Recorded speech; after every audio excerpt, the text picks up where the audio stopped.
Okay,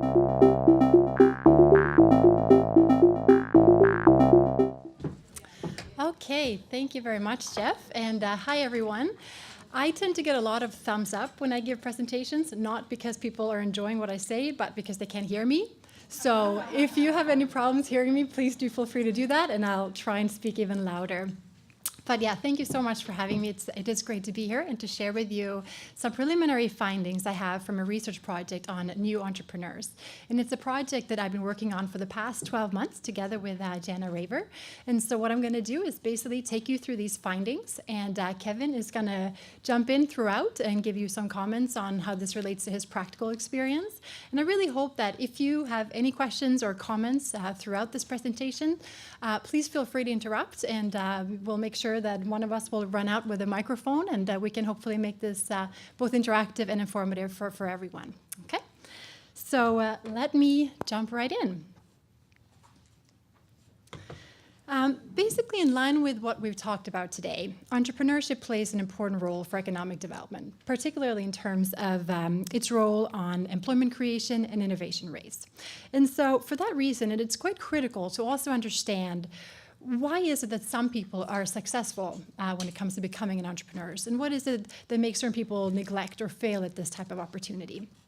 So with that in mind, the question that we wanted to answer with our research was, what are the individual and environmental factors that drive entrepreneurial success, particularly during the early stages of business development?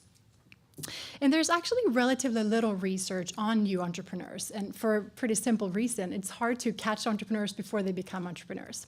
However, thanks to partners of the Monisons in this Rural Economic Initiative, we've been able to reach out and connect with a group of individuals who are just about to become entrepreneurs through the Ontario Self-Employment Benefits Program. It's a long title, so I'm going to refer to it as OSEB from now on. But for those of you who don't know what it's about, I'm going to ask Kevin to just give you a snapshot of what it entails and who the participants are. Okay, so welcome everybody. Thanks for having me. The OSEB, or Ontario Self-Employment Benefit Program, is a terrific opportunity for young entrepreneurs in the province to start their own business while receiving some financial benefits as a living allowance. So in essence, it's a $17,000+ grant spread over 10 months. And people who are eligible for this program currently are people who are on employment benefits or have been on employment benefits over the past couple of years, or what we would call reach-back clients. So those people are eligible for the program. They go through a series of workshops. They learn how to put together a business plan. They learn all about the ins and outs of operational plans, marketing plans, business plans, and we point them in the direction to help them with their business at that point.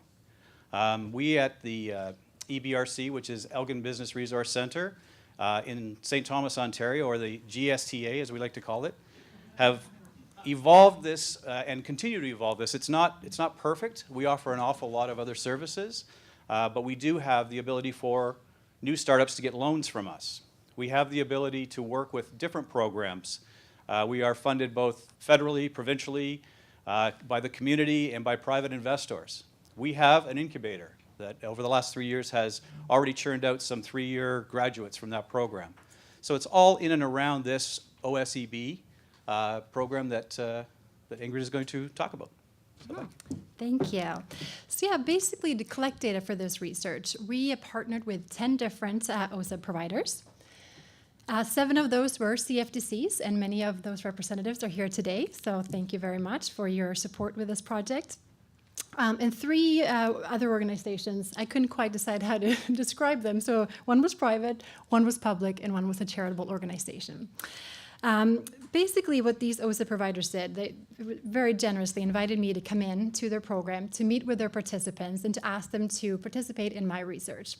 And the way it looked was basically over the last 12 months, I've met with about 200 new entrepreneurs who are just about to start this program. And I would come in very early in this intensive business training phase, if you will, and ask them to respond to survey 1, which is when they had a solid business idea, but very little understanding about what is entrepreneurship and what does that entail. Then about 2-3 months later, I would provide them with a second survey.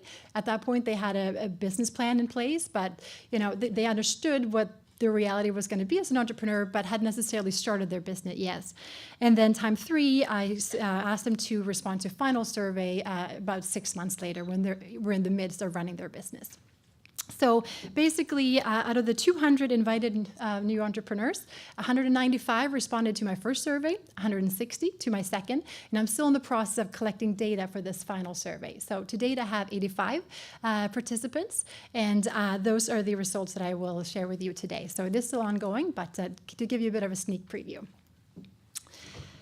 Just to give you a snapshot of who these are, I know a lot of you have so far today have talked about young entrepreneurs, and this might be so or not, depending on where you are in life, but the average age of our participants were 43 years old. They actually had about 18 years of work experience, so some of them had worked for a long time in different types of industries. This was the first time they would try entrepreneurship. And over half had at least a college degree. And just to point out the female-male distribution, they're quite evenly split. So just to give you a shot, an understanding of who these participants were. So I mentioned that we wanted to understand the factors that drive entrepreneurial success. And the types of factors we looked at, we basically categorized them in terms of 2 major categories. So on the one hand, we looked at individual characteristics of these entrepreneurs, so their personalities, their demographics, their different states and mindsets. And then on the other hand, we also looked at environmental influences in their lives, such as the amount of support versus stress that was present. And in terms of measures of success, this is really difficult because sometimes a failed new venture isn't necessarily a failure. You might learn from that. Financial success can be really difficult to gauge in terms of success, particularly in the first year of business development. So what we did at this point is we looked at continuous improvement behaviors. So basically the extent to which these entrepreneurs engaged in planning, making changes to improve of their products or services. And we also looked at their professional growth. And really what that meant was their professional growth in terms of were they learning, growing as a function of being self-employed? Were they gaining respect and status from doing so? Were they becoming more flexible and independent as a result of their business? So those were 2 outcome variables or measures of success that we're using for this project. And because this is ongoing, we are going to continue to collect more data, and we will have financial information. We'll be able to tell whether these new businesses survive or not, and so we might be able to look at some different ways. But for this presentation, that's how we define success. One of the other things that we talked about, Ingrid and I earlier, is how do you define success in a program like this? I know that it's important for the ministry to have certain numbers and so on and so forth, but success can take a lot of different looks when you're done with this program. For instance, does somebody who goes through the program, enhances their confidence level, their knowledge, their background, and so on and so forth, finishes the program, starts a business for a few months, and then takes a really terrific job in their related field? Is that a success? Well, we at the EBRC definitely consider that a success because we've moved them from where they were originally to a better place. And that's really what it's all about. Does somebody who goes through the program, starts a full-time business, is just about ready to maybe throw in the towel, but realizes if they switch it to a part-time opportunity and do something else on the side, is that a success? Well, we feel that's a success as well. So it just depends on how you look at it going forward. Obviously, what we want is somebody to go through the program and then start a business and be viable and hire people, and we have lots of those. Our success rate, not as scientifically picked up as Ingrid's, but our success rate of new businesses that are still in business after 5 years, the percentage is 70%, or just under 70% actually, which is considerably higher than the 50 that we saw earlier. Mm-hmm. So that's success in our books. Yeah, absolutely. And I think these types of behaviors have been linked to entrepreneurial success in terms of survival rate and financial profitability. So they're of interest, regardless of what kind of entrepreneurs that you're looking at in your area. But let's jump into the results. And let's start by looking at the impact of individual characteristics for entrepreneurial success, the way we define it here. I think we've talked a lot about the context and funding and rural areas and so forth today. So right now we're going to narrow it down and talk about the individual and what is it that might make them more or less successful. And so starting at looking at just the demographics of these entrepreneurs that we surveyed, the only impact on their continuous improvement behaviors was age. So basically what we saw was that the older entrepreneurs were more likely than the younger entrepreneurs to continuously improve on their business in the first 6 to 7 months of their business.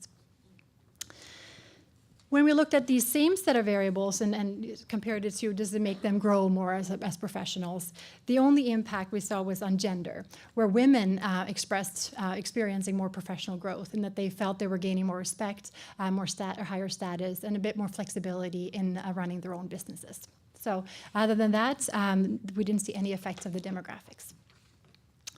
So I mentioned we also looked at another set of variables, and I'll take you through these. And if it's not clear, please interrupt.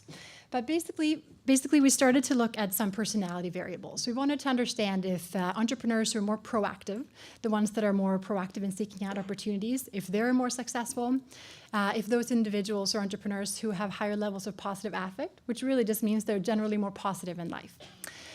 We also looked at their core self-evaluation, which is their self-worth. How happy and emotionally stable are they in their lives?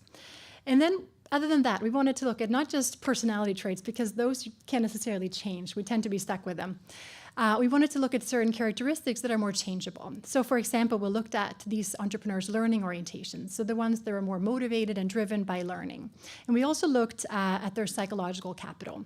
So for those of you who study entrepreneurship, you might know about social capital, human capital, and so forth. This is a unique construct. It's called psychological capital, and really it's a measure of an individual's levels of hope, resilience, and confidence. So, likely we would expect these different variables to affect entrepreneur success. And in terms of continuous improvement, pretty much all of them having these types of traits or characteristics made these entrepreneurs more likely to continuously improve on their businesses. The only one that didn't come through or show any impact was the entrepreneur's self-worth. So what mattered for them to want to continuously improve and make changes through the business was, whether they were more proactive, positive, and had this resilience in them.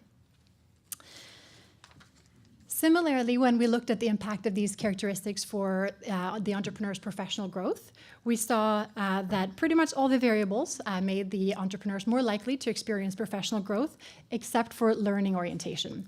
And learning orientation is a favorite variable of mine. I do have a bit of a passionate relationship with this, and I study it and I publish about it, and so I was very disappointed to see these results. But for those of you who work, it could be that within the context of starting your business, we're looking at entrepreneurs in their first year of business development, there might be such a thing as being too learning oriented when it's about delivering quickly. And so in the short term, perhaps being learning oriented isn't the best predictor of growing, but maybe it will in the long term. I'm hopeful, but this is the way the results were coming out for us. So I think the takeaway in terms of these personalities and individual characteristics, what I took away from it is at least what you can change is individual psychological capital. This is actually something we can help develop in people. And that's something that very strongly predicts both continuous improvements as well as this type of professional growth. So that's inspiring, and that there's something we can do to help entrepreneurs potentially become more successful. The one thing that we notice on a regular basis, and I went through the last 5 years' files before coming down here, is that we get all kinds of people coming into the program. We get some people with master's degrees. We get some people that are have other degrees, and then we get some people that maybe went to work in a factory when they were 17 years old, built a strong career there, a great financial base, bought a home, raised family. Their kids are now off in university, but the plant closes, and not only have they never even written a business plan, they've not have ever even written a resume. So you've got people at opposite ends of the spectrum. But the really cool part for me, when I go back and look at all these old records, is that the rate of success after 5 years is exactly the same for the university grads as it is for the people who didn't even have that opportunity before. So it's kind of a unique thing that sort of speaks to this psychological capital. It's about what they bring to it as opposed to what their circumstances or their environment brings to it. Yes, so speaking of the environment, we did also look at the impact of environmental factors. In particular, we looked at the amount of social support that these entrepreneurs had, so support they had from friends, family, and significant others. And we also looked at their resource constraints, so basically the lack of funding, the lack of sufficient networks that they had, and also a lack of knowledge related to being an entrepreneur. And interestingly, we didn't find any effect on continuous improvement. So having more support or having more resources didn't necessarily make these entrepreneurs more or less likely to continuously improve on their business. But we did notice that those that had more support from family and friends were more likely to experience professional growth in their first year of business development. So again, maybe not something that we can develop from a family perspective or friends perspective, but in terms of developing support from like-minded others, this is something that we might be able to address. Yeah, speaking to that, it's just the same, again, when we bring people on and they're just starting into the program, the OSEB program, you can see the passion that some of them have for the business. But if they don't have that support at home from friends or their partner or their colleagues, you really have to work hard, and it can be done. I don't think it can be ruled out that you can't be successful, but it's just so much harder for them to clear that obstacle of having some support. In a practical way, you see it, if they're not being supported by family and friends, it's very, very difficult for them to go forward, but you still can. It just has to, you have to be aware that it's going to be there, and it's really it can be a large obstacle for them. Okay, so with these results in hand, we thought, okay, basically, these individual characteristics of being proactive, being generally more positive, and having higher level psychological capital matters for their success, as does having more support at home. But what exactly is it that makes these factors drive entrepreneurial success?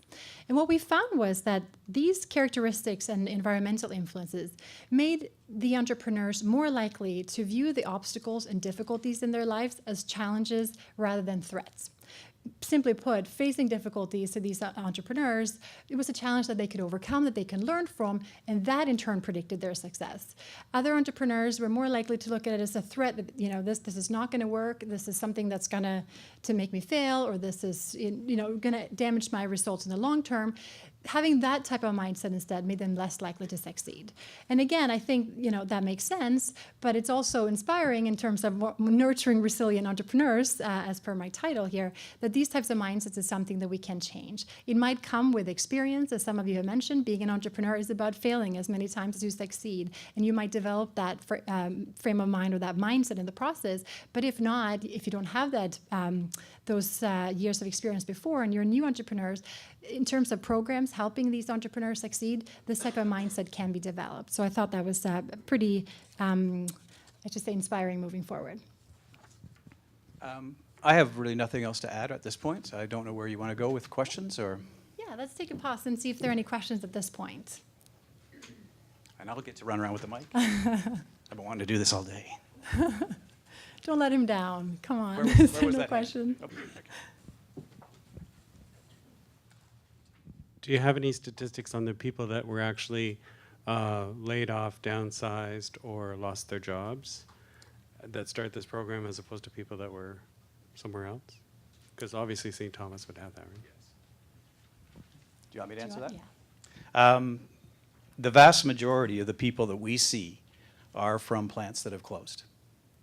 I would say, I don't have actual numbers, but I would say a good 3/4 of the people that come to my program are right now from plants that have closed in the area, or plants that have closed that they've finished their buyouts and so on and so forth, so they're eligible. So it's a large number. And just to add to that, this is a unique group of entrepreneurs for that reason, that many of them have recently been unemployed or have been unemployed for the past 12 months before starting their new businesses. So, I think at least we started with a sample. They were very similar, these individuals, and I will share some of their findings in terms of the life changes that they were going through, and a lot of them comment on the fact that that's been very difficult, that transition to go from unemployed. But still, it's unique in that they are very similar. They are all unemployed. They have the funding in place. They have the support in place. And so holding that constant, what is it that makes them succeed versus not? And so that's where our results might be stronger for that reason. But yeah, thank you. Does everyone? Hi, I'm hoping maybe this wasn't already answered with your stats right at the beginning. I think it's interesting that your older entrepreneurs often have maybe a better mindset for overcoming challenges, and I think it makes sense given their experience. But what kind of demographic do you have among young people, given that they have to be EI eligible or have received EI recently? Are you working with very young people? I think in my sample, the youngest was 21. There was a range between 21 and 60 years old. I don't know the statistics exactly how many were in the youngest category. I could get that information, but it was a pretty wide spread, and 43 being their average age. So I can. In how you build that challenge mindset with a younger demographic. So I'm just wondering if this applies to if you've worked with that demographic much. Yeah. If I can jump in there, in our experience, practical experience, the easiest ones to deal with are often the young ones, because they come to us not just out of some sort of quasi-desperation, but they come to us because they see it as a real viable option. I have one young girl that was in the program. She had her master's. She could not find a job in her related field. She came to us and she did an absolutely terrific job on the program. She helped out, and that's where it really gets kind of interesting too, because you have this wide variation of people with high-level education and people who maybe have never, like I said, done a resume. They work together in a group over a period of a few weeks or a month or so. By the time they're done, you can barely tell which ones came from where, right? It's pretty interesting. But the young ones are really, our younger people are very, very, they use the benefit in a very positive way to develop forward. She did great, and she continues to do great. So that was the one that actually was, I believe, 21 from perhaps our group, or 22. Anyway, she might not have been from our group. So there's a, yeah. And the same thing happens with some of the people that are in the older age group too. They really seize the moment. They don't just see it as an option to continue their benefits, which obviously can happen. And it's those people with a passion that would have done it anyway. But this is just helping them out. It's just giving them a little bit of a living allowance while they're in the program to really go after that passion. That sounded like a commercial, sorry. Any other questions? Okay. Well, we'll move forward, and just please do interrupt if there's something else you can think of here, because I know there's a lot of CFDC representatives here who are very familiar with the OSA program, so I'd love to hear from you if there's something that makes sense or doesn't make sense from these findings. But what we did is basically what I presented to you so far are statistics from our survey, so the scales that we were using. But we also asked all these entrepreneurs to comment, to provide us with feedback in terms of the particular challenges that they were facing and what they thought or believed to be the keys to their success. And we read some really interesting, saw some really interesting themes come out. They're very forthcoming with their experiences. And so looking at their major challenges to success. I'm sure some of you can guess what it might be, but three core themes came through: time, money, and networking. This self-employment benefits program is time-consuming in and of itself. Depending on the different provider, they can be working 8 to 10 hours a day with the program for 1 to 2 months, or and just that while trying to develop your own business can be time-consuming. But for those of you who have entrepreneurial experience, that's time-consuming in and of itself. So time was something that came through. They were very stressed out by it, of course, and felt that there just wasn't enough hours in the day for what they wanted to do. Money, of course, we've talked about the importance of funding. In this case, they're entrepreneurs who received some financial funding during the first year of their business development, but it wasn't necessarily to invest in the business, but rather to help them not have to worry about receiving an income while doing so. So a lot of them still talked about the difficulties of gaining funding before you start your business, and similarly, or related to that, the whole notion of not being known yet. So how do you create a network where people are going to hear about your business and want to actually become customers, or what it might be? So three pretty major themes there.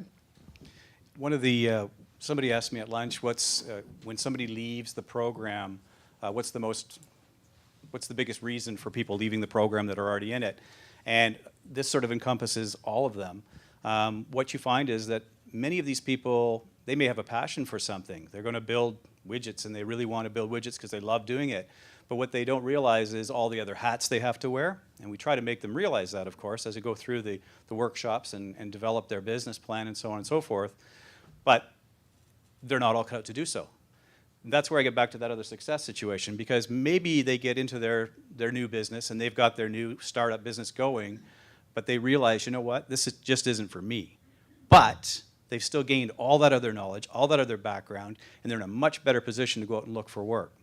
So these things they all come to the front quite often during the program and after, and even afterwards. Even people that are successful, the ones that you were talking about how people evolve over time, and the ones that I see 2 or 3 years later, they've finally just mastered that whole thing that many of you in this room already know all about, and that is to be able to wear all those hats, to compartmentalize their time, to figure out how, even though they hate doing a certain aspect of their business, they still have to do it. They can't just do the stuff they're passionate about.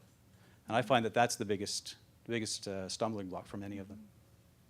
So are there any surprises? I know there's a lot of OSIB coordinators, representatives out there. Is this something that you feel like there's something to add to this list, or would you take some away from it? Yeah, please. I was just going to ask if perhaps maybe sometimes there might be a partnership available there. Oh, you're done. Yeah. Go ahead. So some people are strong at the business side of things, whereas where some other people are strong at the product end of things. If maybe there's an opportunity to match those two up. Something that comes up all the time with our board and stuff. Right? You can start. You can be on the OSEB program if you're a partnership. However, your partner has to be the lesser of the two, so you has to be 5149 at least, and only the person that's the 51% can receive the benefits. So there are different. You don't have to be a solopreneur in order to do it.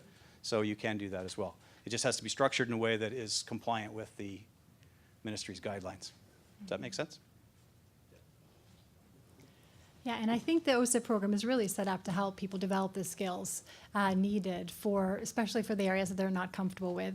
And I'll show you some of the comments in terms of what they wish they would have learned, what they could have done differently. And it seems like most of these entrepreneurs aren't necessarily loving accounting, bookkeeping, and so forth. So, this might be business opportunities moving forward for them to have more support with that, or to make sure that they develop those skills more. But yeah, there's some options for them to do it through this program anyways. Anyone else? Okay, well, I'll jump into their keys to success. And this very much matches or sort of maps onto our results that I showed earlier. They all talked about the importance of networks. So not just networks in terms of family and friends and having support in your community, but obviously related to the business. And I think this is not necessarily a surprise for those of you who study entrepreneurship or have worked with this. It certainly is important. And I know a lot of the different providers of the self-employment programs offers networking opportunities as part of the business, and not just for the first year while you're a participant in the program, but actually on an ongoing basis. So the participant would certainly be wise to participate in those. But related to this notion of psychological capital and being proactive and positive, they all talked about the importance of personal drive and motivation. And I think that makes sense. We might think that that comes naturally to entrepreneurs, but not necessarily always. And so their advice to new entrepreneurs was all about never give up, keep believing in yourself, and have passion in what you do. And so certainly that's something that we mentioned you might have a predisposition toward, but it's also something we can help develop in individuals. Another thing that we offer, and many other places offer as well, I'm sure many of you do in the room, is a mentorship program. The mentorship program is not exclusive to the SEB candidates or clients, but it is open to all different new business owners or startups, whereby we will find somebody in the community who's willing to devote or donate some of their time. Maybe they've been in advertising for 35 years, advertising and marketing, and they're willing to come in and on a purely volunteer basis work with both the SE clients as well as the non-SE clients, if you will, to help mentor them towards an ultimate, more positive goal. There's nothing they can learn better. They can learn a lot from the workshop facilitators from us, absolutely. But they can certainly learn so much more from the few failures of other people who have actually done it and what they've, how they've overcome those obstacles and moved forward. I think I see a question back there, so I'm gonna run. I'm on my way. If I'm a if I'm a mentor within your community, Yes. do you have a formal program that helps me to understand what my role is, what my responsibility is, what's the frequency, what it's required of me? Because I know I personally work with a bunch of different mentorship programs, and one of the things sometimes that is lacking is just the clear-cut definition of, okay, so what do I need to do? Do you have that, in a sense, the mentorship manual, the guidelines that help me to understand the roles that I need to play? Because I know there's a lot of support organizations like ones that we work with in the Soroli model that are trying to provide mentorship, but it's really trying to give them an understanding of what it is their requirements are to fill as that under that role. Shall we take that one? The short answer is yes. We've put together, there's many mentorship models out there that you can work with. We've put one together specific for our center.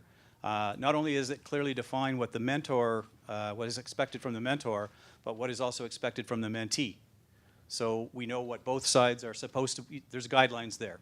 And we're very careful, of course, on when selecting people to put together, and it can be dissolved at any time as well. So it is loose in its structure, but not loose in its structure, because there are definite guidelines there for them.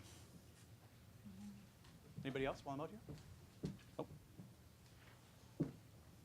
I think some of these different program providers also have not so much one-on-one mentorship, but will have a panel of strong business leaders or advisors in their community, and then we'll have the different entrepreneurs come and just pitch ideas or share concerns and receive a lot of mentoring that way as well. So there's a lot of different models, but I'm sure we can look into some more of that for you if you're interested. Okay, the last one I saw, and this, I get really emotionally involved in my research, and so I love this part about their support from friends and family. The entrepreneurs, I mean, they wrote long stories about how proud their partners were, or this person said, my children tell me almost every day that they're proud of me and think I'm the coolest. I mean, there's certainly something to be said for the importance of support, and even though the OSA program can't necessarily help change family dynamics and friends, there seems to be a lot of work in place where they're trying to create support from like-minded or other entrepreneurs. I just wanted to say one thing about the research, and I'm sure you would all agree, anybody that works with this program. I'm just really glad that somebody has taken the initiative to put together the stats to give us some information to work with, because right now we're all probably working with our own individual statistics, our own individual thought process. We're all moving forward with the program and doing very well with it. But wouldn't it be nice, or won't it be nice, when we have actual statistics from Ingrid and so we can take a look and say, okay, what we thought was true is true, and what we thought was partially true is not, and so on and so forth. So I thank you for that. Well, thank you. Well, basically, I know we have 3 more minutes, so I'm going to jump to the last slide that I have. And we asked the entrepreneurs, basically a big question at the end of their final survey, where we said, okay, what do you wish you would have known before you got into this whole process? What advice do you have for new entrepreneurs? What advice do you have for the program? And so forth. And I did sort of hint earlier that accounting and finances was something they said, I wish I would have known earlier as well as now, because it's really hard for me. They also really recommended new entrepreneurs to understand that or to outsource that. And that's certainly something they asked OSEP to provide, not so much necessarily more training, but more support on an ongoing basis. They talked about the importance of networking, to be proactive in that sense, and more than anything, just to be resilient and to pursue their dreams. And I think it was interesting. I've been to a few graduation ceremonies for these different members. And I should mention that I've been on the road a lot, because I've partnered with 10 of these different providers over the past year. And it's really nice to see with some of these smaller centers, the entrepreneurs I've gotten to know them, and they've shared their stories. And it is really interesting with the idea that they came into the program, and I don't have statistics on this yet, but the idea that they had at the beginning might not be what they graduate with. And that might not be because their first or original idea was bad, but they might not have thought it through yet, or they might have found a different opportunity along the way based on the feedback they got through the program. So a lot of really interesting resilience and motivation comments, but also being open to changing ideas along the way. And then I'm not sure if this is because of the particular sample. So keep in mind that these are individuals who have been unemployed. But when I asked them about have they had any major life changes in their lives in the past 12 months, it was remarkable the amount of stories that I received from these individuals in terms of the changes and the challenges that they had gone through. There's a lot of relationship changes, some positive, like new relationships and marriages, but a lot of divorces and ending of relationships that were important to them.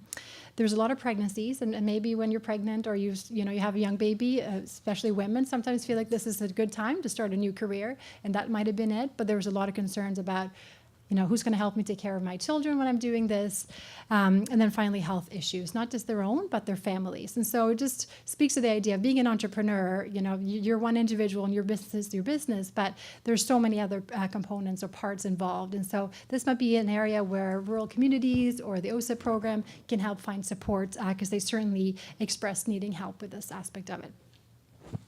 Just one last point I want to make, and it's actually, again, came from our lunch discussion with, and I can't remember your name, Justin here. It was brought to my attention, and it's correct, that the most exhilarating result we get when it comes to success is when somebody's come into the program and maybe they've had some of these things happen to them. They're in a situation where they're not at their peak, obviously. I mean, they're on EI for a reason. There's something that isn't quite right in their lives. And maybe they're just coming there for maybe not the right reasons. Maybe they're coming there just because they know there's a benefit package involved and they really aren't that passionate. But by the time the program is finished, many of these people are the most successful because they've been given an opportunity to think outside the box.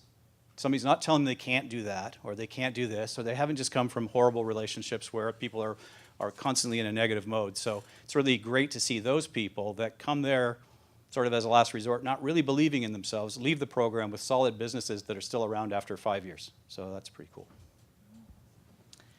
So that was basically the findings that we have at this point. Like I mentioned, this is an ongoing program or a research project. So we're going to hopefully wrap this up by this summer. But it's been an amazing partnership with the Monessen Center and our CFDCs in particular.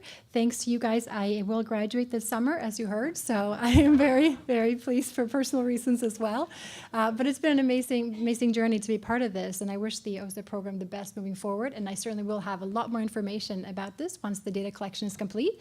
But I'm out of time, so I'm going to stop there and ask for any last questions that you might have, either if it's some of your experiences or perhaps even advice for me moving forward with this.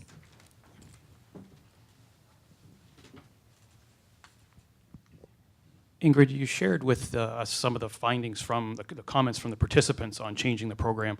I'm wondering, do you have any thoughts as sort of an independent observer of the program? What would you add or change about the OSAP program from your perspective? That's a good question. Oh, that's a really tough question because I haven't yet isolated the differences because the programs are quite different. I was surprised by how different they are. Some are online, some are not. Some of them are an intense 4-week program. Others are spread out every other week for 3 months. One thing that I think I'm hearing from them is to make the business training a little less intense time-wise, to let them maybe do 1 week off, 1 week off, on versus off, to give them some time to do their market research while developing their business plan. Because a lot of these programs, or some of the providers, will ask them to have a business plan at the end of their sort of intensive business skill program. And if that's not enough time, they feel the need to quickly put together a business plan that's not necessarily helping them succeed. So that would be the one that I'm seeing come across the different OSIP providers. And other than that, some of the softer skills, like I talk about psychological capital, it just came through as the strongest result here. I think the OSIP program certainly helps them build the confidence and the skill sets, but to help them build resilience through understanding what you can learn from failures. Again, I'm not entirely sure if that's part of some programs versus not, but to focus a bit more on that, just from what I'm seeing, I would suggest. Okay. Anybody else?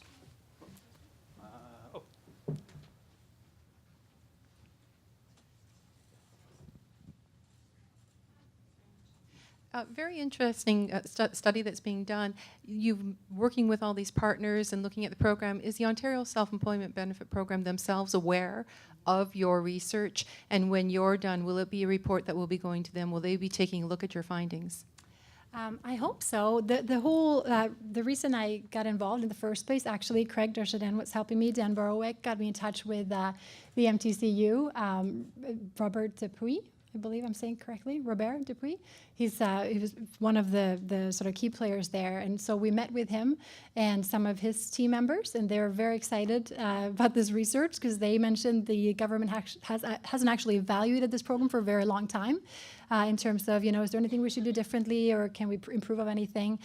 So if any MTCU members are here, please correct me. But basically they said but you have to be the one who goes out to recruit participants and find partners because we don't want to be applying any pressure from our perspective. So I had their blessing secretively, perhaps, but have gone forward. So yes, I promised them a report at the end of this as well.